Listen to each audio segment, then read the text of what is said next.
You are tuned in to the State of Cannabis NewsHour, where industry leaders, regulators, and lovers of cannabis gather collectively to move policy forward in an inclusive and sustainable way. Professionals and canna-curious alike can tune in to hear leading cannabis experts share and discuss headlines, critical industry issues, social topics, and more.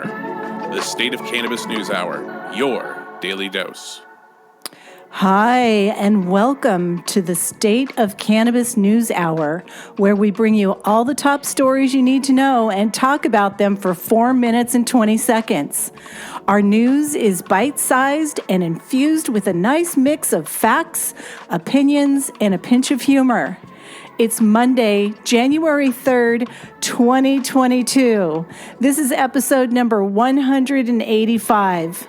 I'm Susan Soares, the founder of the State of Cannabis News Hour and Conference, author of the children's book What's Growing in Grandma's Garden, and cannabis's favorite grandma, aka Nanogram. Today we're talking about cannabis and autism, a New York update, new rules in Oregon, CBD store owner is facing felony charges, cannabis taxes eyed for universal basic income in New York, a cannabis company wanting to help you lose weight, or not, an Israeli startup to help patients, and many other frosty nuggets, so stay tuned for the full 60 minutes of the State of Cannabis News Hour. The following program contains coarse language and nudity. Viewer discretion is advised. Audience, feel free to raise your hands if you want to weigh in on a headline after it's been read, and we'll try to bring you up on the stage. Keep it brief and relevant, or you might get gonged. All right, let's go with this show. Give it up for co-producer Priscilla Agancillo. She's a canna-mommypreneur, multi-award-winning influencer, CEO of the award-winning Original Breeders League, and a smoking superhero. She's known for keeping elected officials accountable and having the best weed east of California. What you got today, Priscilla? Good morning, everyone. Happy New Year. Very excited to start this year off with a really fat blunt. It was an amazing New Year celebration. My story is hundreds of New York municipalities will allow cannabis businesses as opt-out deadline passes. So, with the passage of Friday's deadline for New York municipalities to opt out of allowing marijuana retailers and consumption sites in their jurisdictions, hundreds of cities, towns, and villages across the state will allow cannabis businesses to operate. However, there are still a significant number of areas where cannabis commerce won't be immediately permitted. With one list from the Rockefeller Institute counting 642 dispensary opt-outs and 733 consumption site opt-outs as of Sunday. Municipalities that don't proactively move to ban the businesses on at least a temporary basis will default in an indefinite opt-in. It's also the case that while dispensaries and social consumption sites can be locally banned in New York, other cannabis businesses like delivery and cultivators are exempt. Because the implementation process to allow retailers has been drawn out, one GOP senator said he wanted to give local jurisdictions another year to decide whether or not they will opt out of allowing cannabis businesses. It's a proposal that advocates say was necessary or unnecessary, the ones who are arguing against it, and would create undue complications for the industry. So we'll see how that pans out. It did not advance in the legislature, but it's still a topic. As the state prepares to launch the first retail cannabis shops, the law signed by former Governor Andrew Cuomo, they were already permitted to serve adults 21 and older and to possess and publicly consume cannabis. Other lawmakers are working to build upon that legalization policy. Meanwhile, New York's Cannabis Control Board held its first meeting in October, a key step towards implementing the state's adult use cannabis program. Members of the board who were appointed by the governor and the legislative leaders announced that medical cannabis dispensaries will be allowed to sell flower cannabis products to qualified patients. The $50 registration fee for patients patients and caregivers were also permanently waived. In November, regulators also approved rules for the state's cannabinoid hemp program, notably clarifying that flower from the crop can be sold, but Delta 8 THC products are currently prohibited from being marketed. For the first year of cannabis sales, the state of New York is expecting to see just $20 million in tax and fee collections. That will be part of an estimated $26.7 billion in new revenues that New York is expected to generate in the fiscal year of 21-22 under a budget that the legislature passed in April. This is Priscilla updating on New York's cannabis laws for the State of Cannabis NewsHour. Love to see if there's anyone in the audience that is in New York and in the industry. Please raise your hand. Any correspondents have any comments on Priscilla's headline? I've got Dr. Bong wanting to come up. Jason, are you doing any work in New York, or Gretchen? Always doing work in New York, Susan. Okay. There's still a lot of things that are kind of up in the air. New York is, one state that everybody's gunning for. So it's very interesting to see how this is going to lay out and, where the pieces will fall once they land. I do have a few folks up in New York, Susan, and just like Priscilla said, everyone's kind of waiting on a bit more clarity and regulations before really deciding their plan forward. I think there's about 2 years out until they have something really formalized that we're going to be able to go and run towards. Dr. Bong, did you want to weigh in? Absolutely. I just wanted to say, listen, thank you so much, Priscilla, for sharing that article. I concur and echo all of the sentiments of the other comments that, we are just, patiently waiting to see what happens in New York. There's potentially the largest adult use cannabis market in the world. So thank you for that article, because I'm really looking to find out what municipalities have really opted in. And thank you so much for the information. So Priscilla, they're not allowing Delta 8, or they're banning Delta 8 in New York? Right now, it's not allowed to be marketed. I don't think that they have the final rules of whether they're banning it or not, but right now they have certainly banned marketing it. So. Oh, weird. So you can't market it, but you can sell it. You can sell the flowers, yeah. Okay. Awesome. Yeah, and then there's a few different sites that are showcasing, which counties have opted in or opted out. But like the Rockefeller Institute, there's a few more, and they kind of vary by very few numbers. We won't know the final count until the state of New York actually announces it. I think we should get some photos of the last dry cities and counties as far as alcohol goes. Maybe they're really pitiful, and we can showcase that and say, don't be Utah. Don't be Utah. Oh, yeah, shame the shit out of them. Shame the shit out of him. Thank you. Up next is Rico Lamitte. He likes to ask the tough questions that the mainstream media refuses to ask. The self-proclaimed dopest dad alive is also a superstar at cracking dad jokes. Find him on TEDx or at one of his Cannavision events, but always find him here every weekday as co-producer of the State of Cannabis NewsHour. What is your headline today, Rico? I'm sure it's spicy. Well, speaking of Utah, this one is coming out of the great state of Utah, out of Mia.com, and it's titled "Cannabis Tycoon Accused of Kidnapping and Torturing Women to Make Her, quote unquote, love him." I really didn't know cannabis tycoon was a term, but hey, it's a new year, and if Utah wants to come up with their own street vernacular, whatever. On the evening of December 29th, 39-year-old Ramone Martinez of Salt Lake City, Utah, also CEO of True Medical Cannabis Doctor Referral Service, was arrested and charged with aggravated kidnapping, assault, and 5 counts of aggravated assault after carving the number 6 into the woman's left hand to remind her that she has 6 months to, quote, love him or be killed. This case is being classified as domestic violence. The unidentified victim escaped after text messages to a friend begging for help and saying she was scared for her life led to an investigation after the friend alerted the police. Officers on the scene reported as police first arrived at Martinez's home, he had in his hand a in his hoodie pocket, and the outline of a handgun, which was holding on to, could be seen. After being ordered to put his hands in the air, he complied. The victim was found with bruises on around both of her eyes. She complained of rib pain, difficulty breathing, and claimed to have been assaulted 6 times on the previous day alone.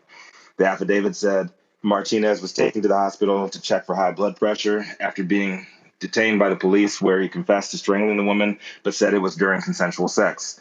He admitted that the night of the arrest, he planned to move the woman to another residence. Police recommended Martinez be held without bail, stating that he has many firearms and access to a large amount of money, and to gain access to more firearms if he chooses. Martinez also stated that he is a millionaire, giving him access to flights to other means of travel, which will enable him to flee. Ramone Martinez was easily identified thanks to recent TV appearances used to promote True Med services. Last year, he appeared on local news outlet discussing their services, and in 2019 gave an interview to CBS affiliate KUTV regarding the regulation of medical cannabis industry in Utah. He is currently being held in Salt Lake County Jail. Martinez sounds like a grade A piece of shit, and if the charges hold up, I hope they put his ass under the jail. But I've got several issues with this story, from the Reefer Madness headline calling someone owning a medical card referral service a, quote, cannabis tycoon, to the overall fishiness of how the victim was found and suspect arrested. Homeboy had a live victim in the crib, gripping a gun in his hoodie, but he immediately complied when ordered to put his hands in the air. The victim was allegedly held for weeks, but somehow managed to get out a single text message out to a friend that saved her. Did she have a cell phone this whole time? Did she have a charger with that 4 weeks later? I'm all for domestic abusers and torturers being prosecuted to the fullest extent of the law, but there just seems to be a few too many odd pieces in this puzzle that just don't make sense. This is Rico Lamitte, already front runner for 2022's Dopest Dad Alive, reporting live for State of Cannabis NewsHour from South Central LA, where every day is a good day. Love to hear from the rest of y'all on this one. What's up with your state? Wow. Utah. This is the same storyline as this. There was a movie on Netflix. I think it came out of the Czech Republic, or Spain or something like that, and it was about the exact thing. This guy kidnaps this girl, and but he's hella ballin', and he takes her on private jets, and he's got a 12-pack, and he's fine as hell. So. Oh my God, I remember that movie when it came out in the pandemic, and it's not the same though, because this is horrifying. Like, what that movie was hilarious and strange, but also this is horrifying and also a very real reality for women in the industry. Not just, it's a real reality for women whether you're in the industry or not. Like, this is something. How does he justify carving a 6 into her hand? What a gift! Thanks. No flowers. You're psychopaths. Like I said, I grew up in a family riddled with domestic violence, so I'm 100% against it. This shit just sounds fishy. Like everything about this story sounds off. I don't know, man. The cell phone issue the cell phone issue does give one the pause, but the fact that he carved a 6 in her hand means he needs to get a little taste of his own medicine behind bars for a very long time, in my opinion. Are we sure he's not from Toronto? It doesn't sound off to me. It sounds like the more dangerous side of He had a gun in his hoodie and a live victim in the crib, and he just raised his hands when the police told him to put his hands up. I don't know, man. Rico, are we really sure that this guy isn't from Toronto? What are you trying to say? Because the 6. Yeah, what is that? Oh. Oh my God. Remember that story about that cannabis tycoon that got his penis cut off? I think. Oh, yeah. We need to have a little of that. Yeah. I know. Well, I don't know. I think, you guys, listen, here's why I'm saying I think this is actually real. Is because these stories in Mexico and cartel territories, these are not false stories. These are real stories. And it's a domestic violence issue also. It may be a woman that he knew that he kept captive. This does happen. Human trafficking is an issue. It's an issue in our industry. We've covered stories like this. I'm not 100% sure this is reefer madness nonsense. I think it sounds like a case of someone with a lot of power and a lot of money and a lot of arrogance who I has no I issue understand. I being understand that that, way It's with the law Priscilla. because psycho. they I think that they understand can that, buy their way and out. I'm 100% with you. But my spidey sense on this one tells me to take a half-second step back and wait for more details on this shit because it sounds just off. Like too much of the story just sounds weird. It doesn't sound like it would happen in real life. It does. It does sound like a Lifetime movie. Well, it was a damn movie. He's not very original, okay?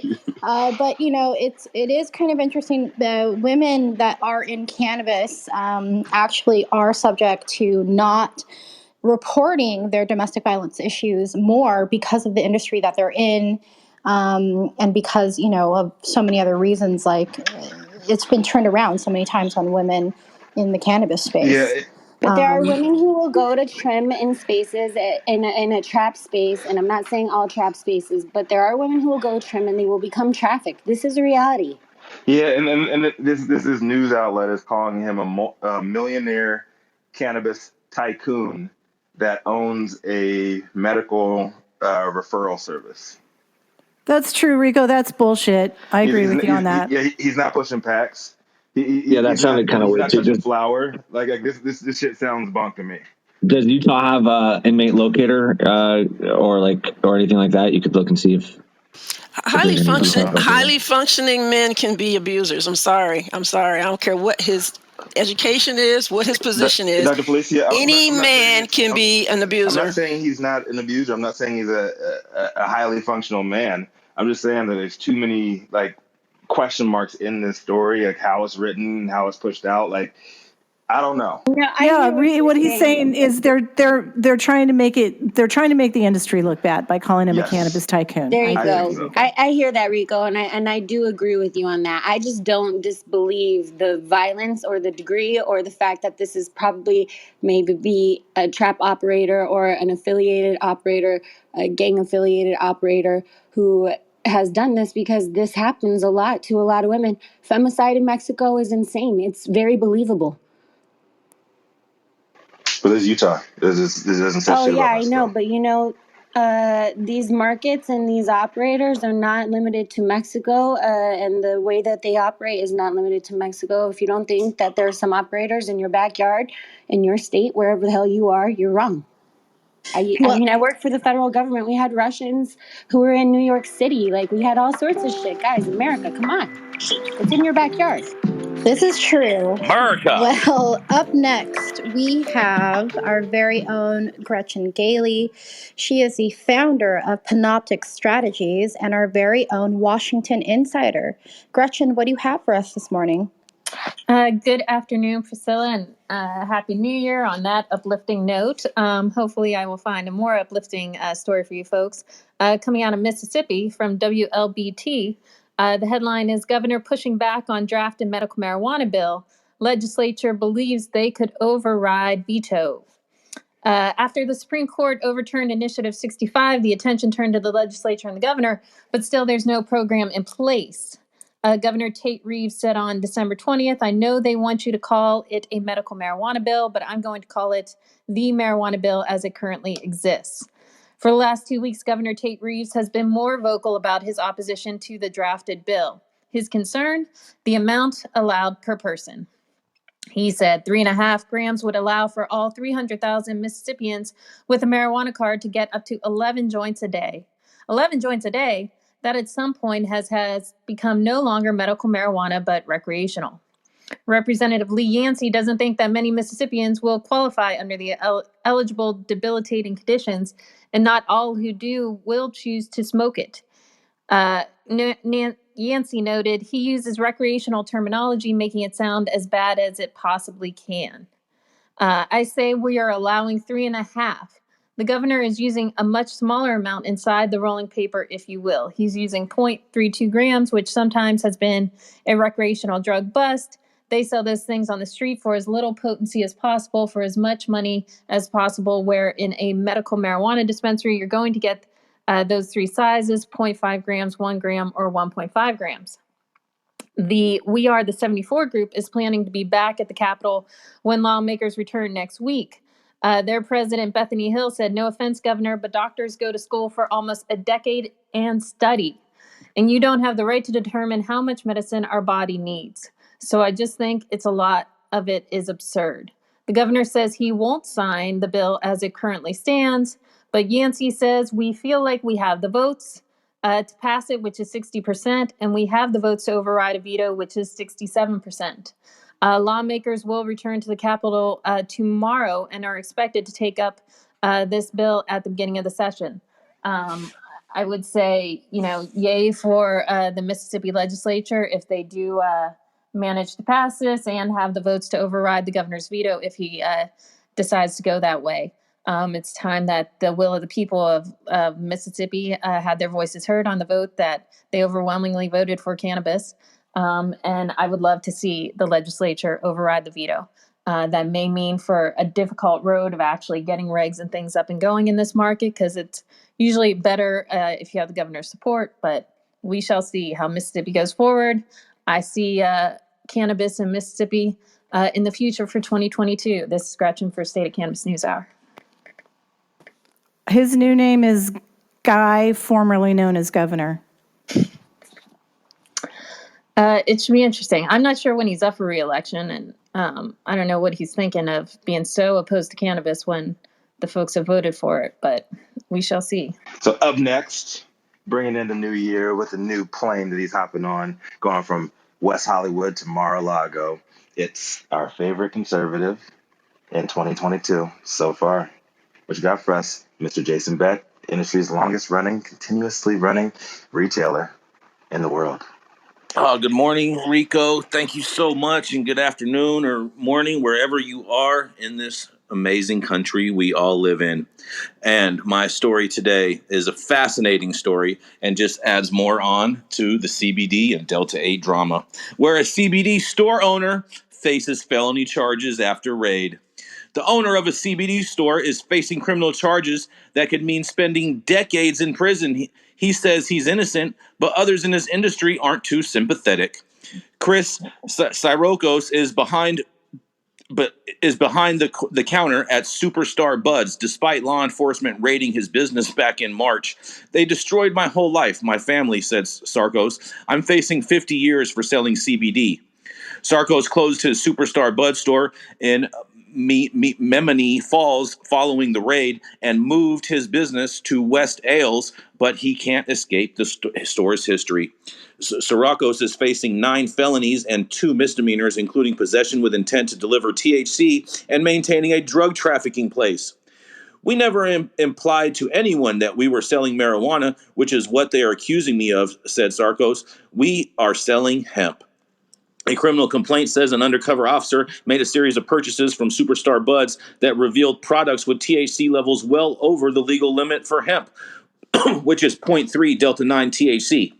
Some vape cartridges that law enforcement bought to a lab for testing allegedly contained up to 40% Delta 9 THC. Sarkos told Contact 6 he does not believe the test results are accurate. He also says it's up to suppliers to get the THC levels right.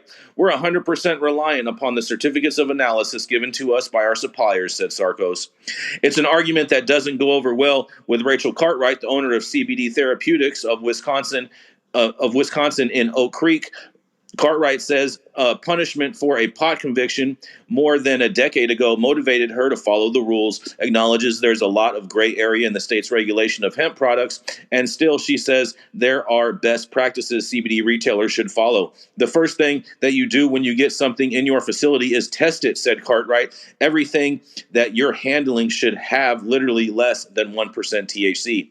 The criminal complaint says Sarkos did test his product at least once. It says he texted a supplier, I look at the test batch to get tested in town, and these clowns have no idea how to test, along with an image of a lab certificate showing Delta 9 concentration of 13.49. The complaint says Sarkos then continued to order multiple liters of the same distillate. Sarkos told Contact 6 he disputes several claims in the criminal complaint. He says he has all new inventory since the raid because he wasn't sent a detailed list of the products tested by law enforcement. Also, too, the reason you don't have any more product is because they take your product in the raid. We weren't sure on anything, so we just all got new brands, said Sarkos. More items are from California, Colorado, and Oregon, as a matter of fact. Sarkos has One more argument: he doesn't believe the police nor the sheriff's department have the authority to crack down on his business. The way Sarkos interprets the law, he says the Department of Agriculture and the Consumer Protection Department can only regulate his industry. I know more about this, I believe, than the DA does and the police department, said Sarkos. A DATCP official told Contact 6 that the law enforcement can investigate illegal drug operations, but acknowledges there is not clear regulation of many CBD products. There's a lot of contradicting laws that can make anyone in the industry into a criminal for one thing or another, said Sarkos. On December 13th, Sarkos appeared in Winooska County Court and waived his right to a preliminary hearing. It appears a jury will decide whether he's guilty of the charges against him, and the Winooska County Sheriff's Department says it cannot comment on ongoing investigations, and Wakusta County Sheriff's District Attorney Susan Oper told Contact 6 she will not comment on the pending case, and DATCP was unable to provide answers to questions about who has the enforcement authority over the CBD shops by this report's deadline. Well, this is a very, very interesting story, and I think there's going to be just many, many more stories to come, especially in Texas. But this is Jason Beck reporting for the State of Cannabis NewsHour. Super interesting. I'd love to hear from Brandon or Chris with your expertise on this headline. I was just going to jump in real quick and say what a missed opportunity for education and training. It looks like everyone here, not everyone, but a lot of the players here, the DA, law enforcement, are sort of building the plane as they learn to fly it and don't fully have all the answers or accurate data to back up their actions. And I think it's a huge missed opportunity for law enforcement and regulators to come to the table and figure it out together, because I think taking this to trial is absolutely ridiculous and a waste of resources. Go ahead, Brandon. Well, I was just going to say, unfortunately for this man, most things when they relate to controlled substances are strict liability crimes. Your ignorance is not your innocence. And I appreciate this guy thinking that the police don't get to enforce this, but I would say they get to enforce what they want. And I think he's pretty wrong in that account. He's going to lose on that matter. To me, it's I think more interesting to examine whether or not store owners, should be held accountable for taking the word of the certificate of analysis. Should they have to test their products when they come in? I think that's something that should be looked at. But I would say that's just a crazy added expense for these poor store owners. And should the manufacturers and the testing labs, these folks need to be held more accountable. Yeah, I think the lab should also be investigated, if that's true, on their certificate of analysis, if they got some wrong results somewhere. But it sounds like that one result that he did get was correct. So I don't know. Well, Yeah, it sounds to me like this guy's just trying to skirt the law. right. Why get into such a risky business if you're not prepared to pay any consequences? This seems like a very potentially litigious situation, and it seems like something that we may see again and again as many states are grappling with, these multiple synthetic cannabinoids like Delta 8, and then all these fake lab results that we know are manufactured. So it's like, who ultimately is going to be held accountable and who should be? Especially if there's no overall oversight or standards. Ooh, that's the big question. Well, I'm sorry, Priscilla, you go ahead. Oh, I was going to say that's definitely, it is an added expense, but we also need to make sure that the products that are being sold to the public are exactly what they're intended for. So I think there is responsibility of the store owner as well as, the labs and the manufacturers of that product. We are at time on this headline. Shaun, did you want to do a quick 20 seconds before we move on? Oh, sure. I'll take less than 20. It does sound like this particular owner is trying to shirk responsibility, but I can see how this would actually affect, Jason had mentioned Texas. I can see how business owners who are trying to structure something and actually be honest, but are getting fraudulent COAs would struggle. And we do need to it sets a precedent for us to find the answer is all. But this guy's kind of trying to get away with it. You can tell. I almost disagree with the premise that the store owner needs to also test. We don't do that to any other business out there, telling food, grocery stores, you need to test for the products that are coming into your store, or to pharmacies, you need to test for the drugs that are coming in. This needs to be looked at from the manufacturer level and from the folks creating these products. If we're I going agree to with you. treat this industry like a real industry and be a part of the general mainstream, it should be following those rules. I agree with Totally you. agree, Gretchen. I agree with you from a financial perspective that it puts an unfavorable burdensome on the store. But at the same time, if you want to sell weed, you need to abide by the rules of selling weed. And so when you get caught with weed, you can't go and cry and complain because you got caught with weed. We've reached the half-hour point. I'm going to relight the room really quickly. You are tuned in to the State of Cannabis News Hour, your daily dose. The thoughts and opinions expressed in the State of Cannabis News Hour are those of the individual speakers, not those of any other speaker, the State of Cannabis, or its members. The statements made in the State of Cannabis News Hour do not constitute legal or accounting advice, and the State of Cannabis and its speakers make no representation regarding the legal status of any substance in any country, area, or territory, or any other authorities. The views expressed in this room do not establish any fiduciary relationships. The sponsorship of the State of Cannabis News Hour do not imply or constitute any endorsement by the State of Cannabis or the expressions of any of the opinions whatsoever on the part of the State of Cannabis or any of its speakers. Viewer discretion advised. Let's keep smoking the news. Great. Well, up next, we have Mr. Chris Eggars. Chris is our favorite former Miranda rights reader. He is a cannabis security consultant at CC Security Solutions. Chris, what do you have for us this morning? Good morning, everybody. Well, from the West Coast, it's morning here. My article today comes out of Springfield, Massachusetts, and the headline reads that cannabis companies seek records after Springfield rejects their applications. So the Boston Bud Factory, which is among companies not chosen for a cannabis retail license in Springfield earlier this year, just filed a public records request this week to explore the city's review process. And they are not the only one to do so. In fact, a city councilor named Justin Hurt stated recently that they too will seek records regarding the selection process. Boston Bud Company said in a statement that Boston Bud Factory would like to better understand the ranking process and scoring system for each submission, as well as which proposal was improperly scored. Boston Bud Factory has a retail store in Holyoke that opened in 2020.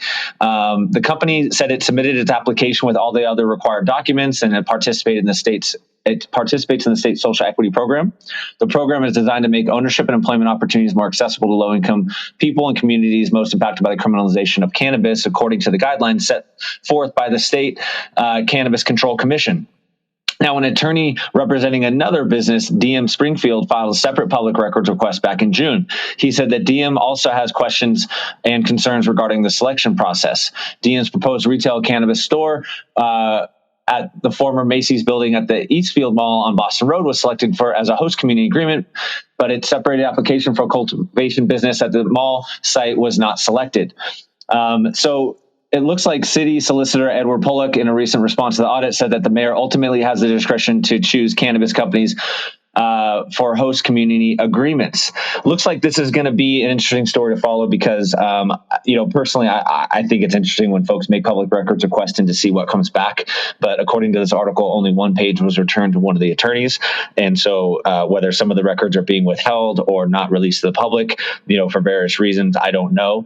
But I do know that municipalities oftentimes have some very frustrating authority to withhold records requests that the public wants to see. My name is Chris Eggars, and I'm reporting for the State of Cannabis News Hour. We have a similar situation happening here in Georgia where licenses were awarded, people sued, and they got the applications back heavily redacted. And so Georgia still continue to wait for medical cannabis here since 2015, trying to even get it produced here. So it's a similar thing going on here in Georgia. Oh man, redacted used to be my favorite word when I worked for Uncle Sam. It's the most silly, it's the most nonsensical word because we usually redact information that we don't want the public to have so we can justify unjust actions. Isn't that funny? It's just something we've seen here in California, also in San Luis Obispo and Santa Barbara County. We've dealt with that. So it seems like this is something we're going to see a lot of. And I'm curious if anyone has any thoughts on how these will actually, is this just going to be a whole litigation stew or what? Oh yeah, it's a total litigation stew.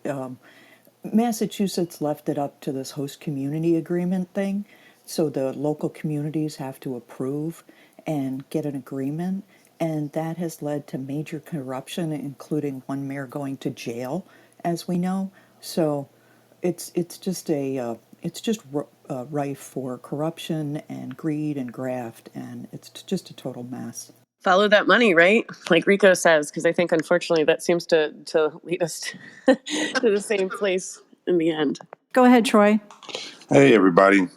Just want to insinuate and emphasize 2015. That's hella hell for medical patients. And it just seems to me that everybody's following this local jurisdiction stuff. And I think the people need to really stand up and speak out. And if you voted, this local jurisdiction addition that they keep adding into the laws just seems to be screwing up the barriers of entries for everybody. All right, I think we're ready to keep smoking some more news. All right, coming up next, she's a retired combat journalist and mindset coach working at the intersection of education and human performance optimization through cannabis. Coming straight out of Austin, Texas, this avid defender of Delta 8 is Shaun Siavaja. What kind of news you got for us this morning? Happy New Year. Oh man, can I be a connoisseur of all cannabinoids?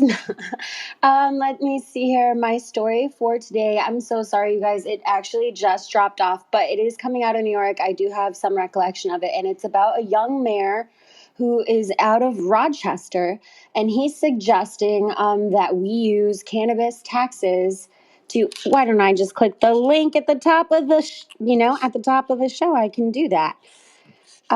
He wants to use cannabis tax revenue for a universal basic income, and this is coming out of Rochester. I actually had the privilege of visiting a few hemp farmers out at Rochester a few months ago, and I think this is a really kind of brilliant idea. I don't have the article in front of me, but you guys can also, you can open it and click it. I'm going to leave this open for more comment. It's rather short. But basically, the idea is that he wants to take cannabis tax revenues, and instead of just spending it wherever he sees fit, he wants to reinvest that back into the community so that individual entrepreneurs and small business owners and people can just survive. Like, you can invest and decide where your own money goes. I would love to hear what the group has to say on UBI being funded by cannabis tax revenue. Do you see it as a potential win, or do you see any shortfalls? What do you think? I see a bigger issue is, we, not me, but we promised that cannabis was going to bring all of this revenue to local government, state government. We're promising it to federal government. I thought that was a mistake from the very beginning. It shouldn't be about revenue, but that's what we promised. And are those governments interested in us earmarking the cannabis revenue for certain projects? I think it should be. That'd be great. But I think we could get a room on this whole topic for sure. I love this. I think Andrew Yang was talking about, we know Andrew Yang was talking about UBI, but I'm not sure if he ever drew the parallels between cannabis industry and UBI. I think he may have. And the one thing that I love about UBI, Susan, is that it does exactly that, where we get to choose what we invest into because we actually get the returns for our capital back to us as the American taxpayers. And right. I love that idea. My issue is how do we move legalization forward if we're promising, if we're making sure that the revenue goes to those things that I think it'd be great if we could, but it's going to make it more difficult to get more jurisdictions to want to legalize. Shaun, do you know? I hear what you're saying. It is a very new Yeah, I know. It's a new idea. It's a novel idea. But I do think we can use some of the money to set up those infrastructures that you're talking about and do the same. Shaun, do you know if the law was set up that it could be used in any way that the legislator wanted versus typically they state what the revenue must go to when it's passed, does it not? I'm not, this is a mayor, so I think he's talking about local taxes. Yeah, Colorado took this approach, California a little bit, but Colorado really strongly took this approach, right? They agreed their cannabis taxes were going to go a certain percentage to education, certain percentage to public safety, and that seemed to sort of calm down opponents quite a bit. So UBI is pretty progressive. I don't know, it might be more divisive, but I like the idea too. But I don't know on the big stage if most people support it. I want to see, we're essentially getting, it's not a UBI, it's basically Americans getting their taxes throughout the year, that what the Biden administration gave that $500 thing that some Americans are receiving, I think. every month, and it's their income tax, but it's upfront. And I would love to see the data on how that was actually spent, so then we can see, okay, what is the test? What is the litmus test for UBI? And will people invest that money? And I just really believe in small business that much, and capitalism. To be honest, I believe in capitalism. That's why I believe in a UBI, because I want to see us invest in them and let them invest their money how they can actually make it work. I just want to say that in Colorado, their use of funds for their public service announcements are probably some of the funniest commercials on the air in Colorado. I will say, as a parent, when I saw what they were getting for their schools in Colorado when they first legalized, I was flabbergasted. I want that for Texas. Last word quickly, Anna. Yeah, just real quick. I went to school in Rochester. It used to be a very white-collar town run by Kodak, and we know Kodak is now a dinosaur. So yeah, they could use some UBI there. It used to be progressive. It is a very progressive town because it was very white-collar, and it lost a lot of ground over the past 20 years. I think Rochester will be a big place for growing cannabis once New York goes online. I think we're going to see Rochester rebuild like Detroit. All right, great. Well, thank you, Shaun, for bringing up that interesting story. I would love to hear an update on that and what Rochester ends up deciding and how it rolls out there. Up next, we have Mr. Christopher Smith. He is our very State of Cannabis's own Clark Kent. Christopher Smith is a communication strategist, and he is the publisher of the American Cannabis Report. Chris, I love your stories. What do you have for us this Monday? Good morning, Priscilla. Happy New Year, and thank you, everyone. Good morning, Rico and Susan. My story is from the New York Times today. It's a little bit strange, though. So the headline is Counterculture to Counterintuitive, Cannabis to Help You Diet. So there's several actors in this little drama. Let me bring them out on stage. In the leading role, there's Wana Brands, the #1 edible brand in North America, female founder and CEO. It's been pinned for the prom by Canopy Growth, which is making a good faith payment of $297.5 million for rights to acquire the company when U.S. legalization, federal legalization occurs. In the supporting role is ECS Brands, a Colorado-based hemp company, USDA certified organic, non-GMO, vegan, FDA registered, and certified for good manufacturing practices. So a great company. Minor parts are played by the National Institute of Health and the Mayo Clinic. So let's put it on stage. On the website, ECS Brands has a featured story, Rare Cannabinoids Poised to Revolutionize Health and Wellness, where we find quite a bit on THCV, or tetrahydrocannabinol, which I practiced but failed, sorry. ECS says this rare cannabinoid has the opposite effect of the munchies by shutting off the CB1 receptor, which regulates appetite. So want to partner with ECS to create a Wana partner product called FIT, which can help disrupt unhelpful eating habits and put you back in control of your diet. So how do we know that it works? Well, ECS Brands commissioned a study in 2021, which was supported by the National Institute of Health. Quote, according to Wana's website, the recently completed NIH-supported 90-day human clinical trial found 100 out of 100 participants in the study lost weight without exercise or changing their daily caloric output values. Additionally, ECS informational sheet on the trial says it was performed under the guidance of the Mayo Clinic. So on New Year's Day, the New York Times review for the Wana Fit product came out, and you can bet that Wana's PR team has not slept a wink since. According to the Times, both the NIH and the Mayo Clinic said they had no record of the trial. Nor is it registered with clinicaltrials.gov, which is a database of almost 400,000 privately and publicly funded studies around the world, and the results have not been published in a scientific journal or peer-reviewed. So this is the really weird part of the story. How would they make that claim? To be fair, human trials for cannabis products are virtually non-existent because cannabis is a Schedule I drug. The best that most manufacturers can do without promising the results is to question users about the products and then quote them in their marketing, like Steve J says, "I never slept better." So the Times suggests that ECS Brands has really jumped the shark with their claim that the NIH and Mayo Clinic supported studies. But has it, though? Arthur Jaffe, founder and CEO of the company, insisted that NIH was involved, called the discrepancy a paperwork issue, and says we have full confidence that everything we did is accurate and true. So a question for the room. Does anyone really believe that two highly visible companies like WANA and ECS would lie like this to sell one product? Or is the New York Times possibly bashing cannabis companies again for its own entertainment? Just curious what you think. Back to you, Priscilla. Well, I'd love to hear what Mary has, first Brandon, what Brandon has to say, and then Mary. But Christopher, 100%, the results were 100% people lost weight without any exercise. That's a little fishy. Isn't that crazy? 100 out of 100, they claim. If that's real, this will be a headline in every publication ever. Brandon and then Mary.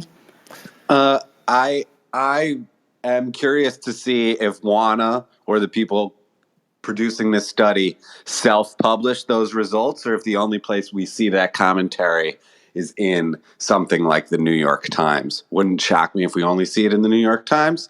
And then the success would be done. The impression is made whether or not the claim could have been made by WANA. That's a really great angle. Yeah, that's a really good way to think about it. So is that the all news is good news kind of thing? Chris, I'm calling fake news on this one. This is total fake news. Okay. Go on. I think this is fake news also because, anyone who actually looks at nutrition understands that sugar, is usually empty calories. It grows cancer, diabetes, a lot of other things. So it's hard for me to really understand on a large basis how this really makes sense.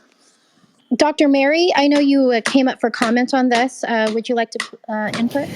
Yeah, thank you so much. This is reminiscent of the rimonabant, the cannabinoid one, the CB1 receptor blocker that was launched in Europe in the early 2000s, and then they withdrew that from the market in 2008. The initial results were very promising, where 20 milligrams led to a weight loss of 5% of greater, and it was effective in 40% of people.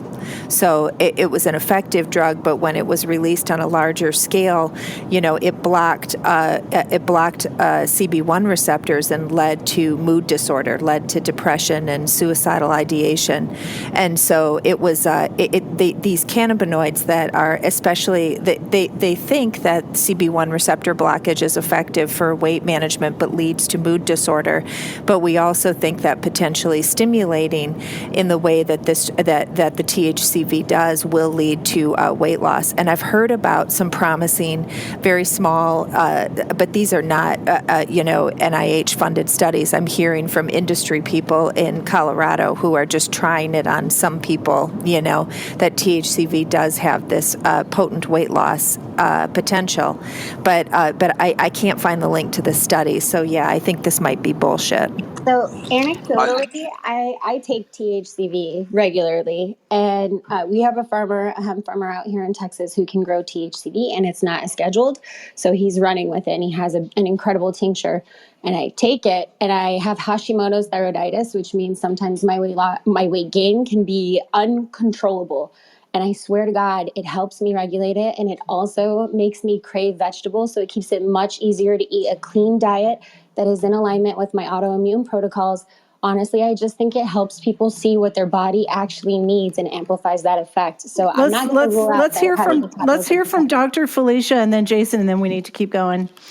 I don't know about this current study that you all are talking about. There's a study done in 2016 that was double-blind, placebo-controlled with diabetic patients that decreased their blood sugar, their fasting blood sugar with THCV. So it's been proven to have a positive effect on your glucose levels. So there's something there for sure. Dr. Felecia, do you think that with it not being published in all the regular sites when the NIH and other big government organizations like that, do you think that this is more of a PR tactic and the study was false? I'm going to say that I'm not sure. I don't know if there's something wrong with it not being visible to the public? Because sometimes things get submitted months in advance and they're not published. So I'm not sure. I just want to say that cannabis has always been a gateway drug for a gateway straight to the refrigerator. And anyone that wants to start consuming cannabis for the purpose of weight loss definitely is going to run afoul of losing their mind. Well, I'm going to disagree with you because the people who use cannabis over their lifetimes maintain their high school body weights at a much higher percentage than people who don't. It actually works as a weight and appetite stabilizer over time. Keeping your body is not the same thing. Keeping your body weight as the same as your high school weight is not the same thing as losing weight. But even for recovery, muscular recovery, lactic acid buildup, and athletic performance, we know that cannabis helps. And it does have THCV, does have metabolic functions. We're not talking about Delta-9 THC. We're talking about something else. And slaves used strains that were high in THCV, and they suppressed their appetite, so it can work. And Dr. Mary, that study on Brennambonant is linked to in the New York Times. If you want it, I can text it to you as well, the link to that study. I saw it and found it. Thank you, though.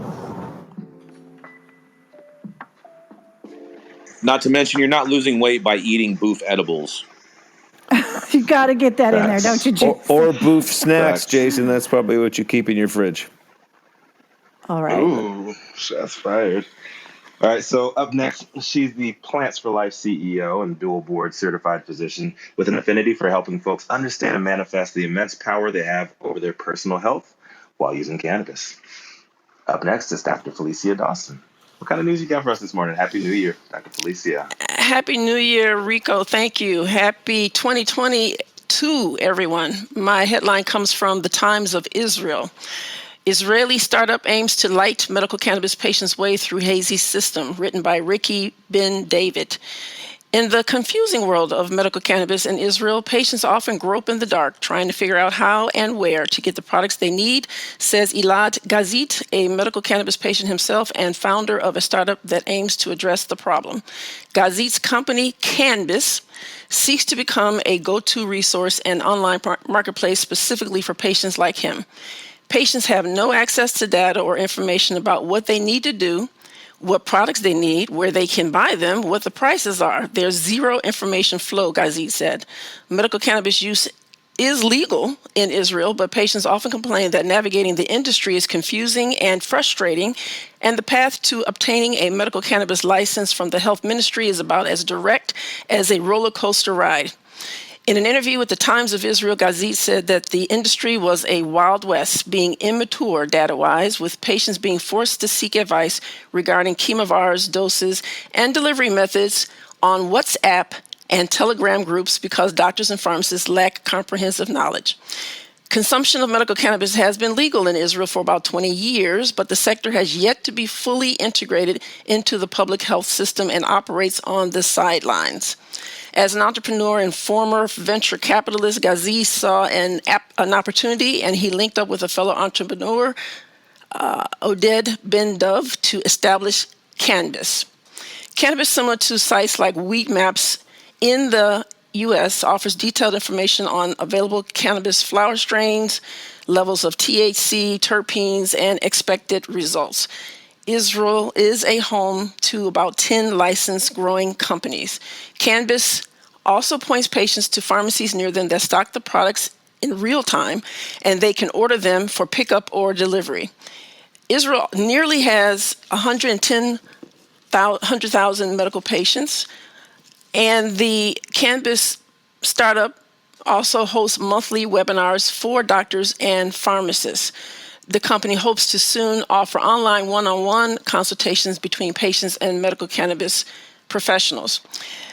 For me, I was a little surprised to see that patient experience in Israel was similar to that in America, possibly worse, given that Israel is like one of the leading research centers on the planet. I was also surprised that the regulations over their local producers is so strict that they have a chronic shortage, and Israel was the top global importer of flour in 2020. This is Dr. Felecia Dawson reporting for the state of cannabis. I wonder, is anyone from Israel in the room today? The only comment I have is Israel is going to be a big player. I know we don't have Dr. Gill in here right now, but if you've had the pleasure of being in a room with him, he's out of Israel, and they are doing incredible things. Their research is top notch, and they are really moving needles. So we should look to them for further research and development beyond our American borders. Israel is the most advanced research country that's doing research on cannabis in the entire globe. Indeed, with like 14 years under the belt now, almost 15 I don't years want of to be a research. dick either, but Dr. Gill also believes in cannabis for athletics and nutrition. So just saying, you can hear that from him. I'm just saying, Israel. It may be good for nutrition, but it's not going to make you lose weight. Shout out to Dr. Meshalem. Well, up next, it is my pleasure to introduce Mr. Brandon Dorsky. He is a CEO of my favorite No, cannabis. it's not Brandon. Sorry, it's not Brandon. Oh, it's not. Who is it? It's Shaun or Liz. Liz. Oh, Shaun already went? Liz. Okay, go ahead, Liz. Oh, okay, Liz. All right, Liz. She said that she was going last, but okay.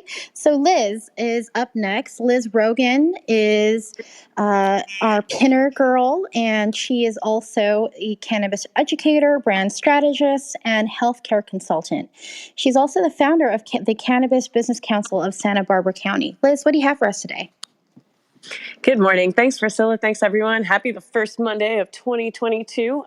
My story comes from, it's written by Virginia Beretta for the Salem Statesman Journal. So the headline reads, New Oregon marijuana rules let customers buy more and from farther away. So on December 28th, the Oregon Liquor and Cannabis Commission approved some new rules. The bills passed in were House Bill 3000, establishing a framework for limiting the unregulated sale of hemp products containing THC, and Senate Bill 408, which provided the Commission with an outline for restructuring penalties for rule violations by licensees.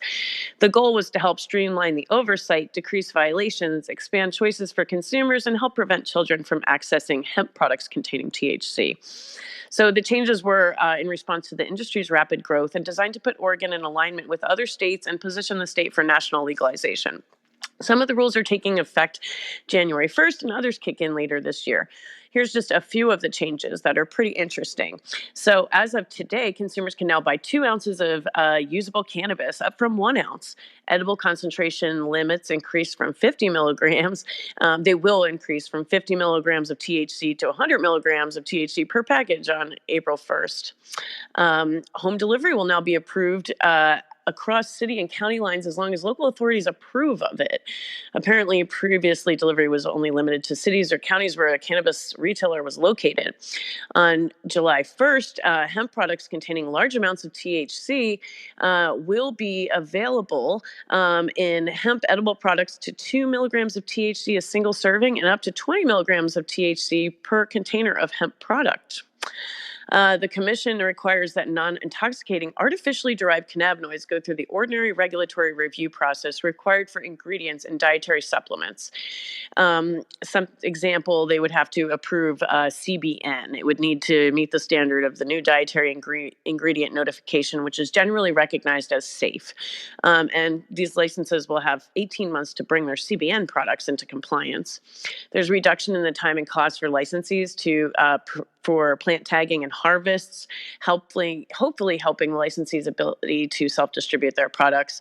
And the commission will begin accepting label applications for cannabis products that exceed 50 milligrams of THC in the package now, but again, they won't be available until April 1st, whether or not the label is approved. So there's a lot of interesting stuff in here that I don't fully understand. I've been looking deeply through it about how on earth these CBD people can sell THC legally. So hopefully maybe we'll get a room on this, but this is Liz Rogan reporting for the State of Cannabis NewsHour, and I can jump on a room after this if anyone wants to talk about it. Yeah, let's do that. We've reached the top of the hour. I think we're going to do a lot more spin-off rooms in 2022. We've got a lot of work to do. Thank you so much, correspondents, for digging through the headlines every day and bringing us just what we need to know. Thank you, Rico and Priscilla, for co-producing with me. And thank you, audience, for making the State of Cannabis NewsHour the stickiest show here on Clubhouse.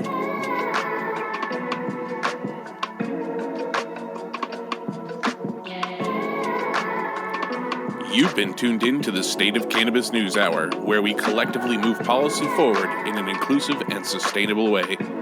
Start your morning on a high note and join us every weekday at 9 a.m. Pacific Time for the State of Cannabis News Hour, your daily dose. Say goodbye, Rico. Goodbye.